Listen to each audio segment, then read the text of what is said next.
ibintu by'urugo rwanjye mu byihore nimubimbaze muzabanze mushake ubundi murambaza kimwe dore ka mwana wanjye ntuzashaka ukiri muto cyane uzaba uretse umeze mu byihorere bite nafata inkoni nkamucira aramutse ajya ashatse akiri muto cyane cyane ese ukorera ukiri mutoya byarangoye pe byarangoye sinababeshya byarangoye cyane dore ka mwana wanjye ntuzashaka ukiri muto cyane.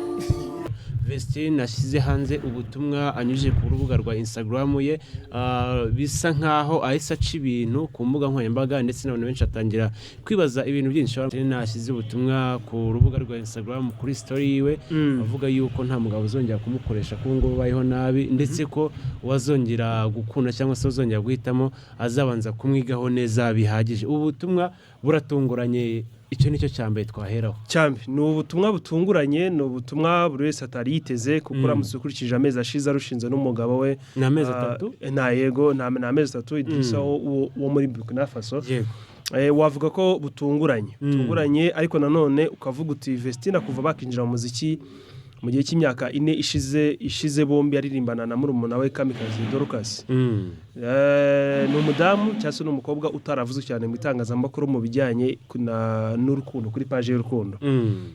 Nta nitsinda ni abavandimwe bahuje imbaraga bakora umuziki w'indirimbo zo kuramya no guhimbaza Imana.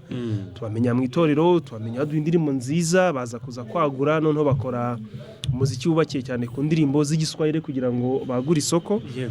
Ariko ni Jova niba yuka neza ntabwo twigize twumva n'umunsi n'umwe tuvuga ngo Vestine ari mu rukundo na kanaka. Ngira ngo n'umuramyi wigize gupostinga avuga ko yaba yarakundanye na Vestine ntabwo byatinzeho iminota kuko Vestine yahise abihakana. Yes abyigarama. Ubwo rero bivuze ngo Idrissa yaratunguranye tumenya ko ari umwe mu banyamafaranga bo muri Burkina Faso. Ngira ngo twese twamenye inkuru yuko ari mu rukundo umunsi bavaga gusezerana mu mategeko.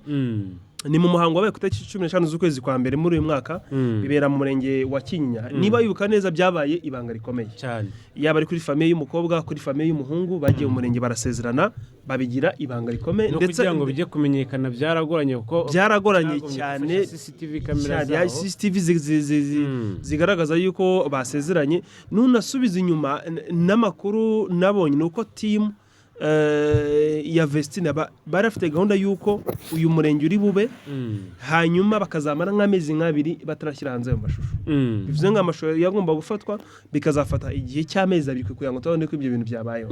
Ikindi buri muri rw'icyongereza ko tugenekereje mu Kinyarwanda yagize ati ubuzima mbayemo subwo nahisemo ndi mu bihe bibi kandi sinari mbikwiye.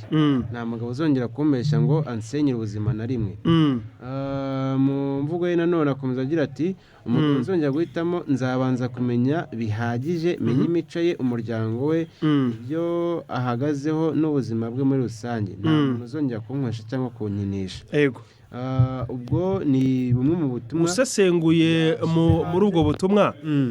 Uri kumvamo iki? Aravugamo iki? Aravugamo ibintu nka 3.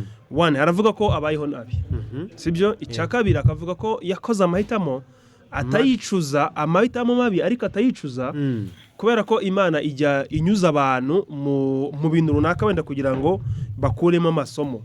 Yewe ikindi cya 3 nakuyemo no kuvuga uti ninongera guhitamo undi mugabo nzagira igihe gihagije cyo kumumenya, kumwigaho, menye imico yiwe, menye famille yiwe, menye n'imibereho yiwe, noneho ngeze ku cyemezo kuvuga ngo uyu ni umugabo wo kubana nawe. Ariko ubu tuvugana turi mu kiganiro Vestine amaze gusiba poste zose yari afite kuri Instagram yiwe zigaragaza ari kumwe stories, ndavuga stories bivuze bishatse kuvuga ngo n'ubu butumwa turi gusoma yabusibye.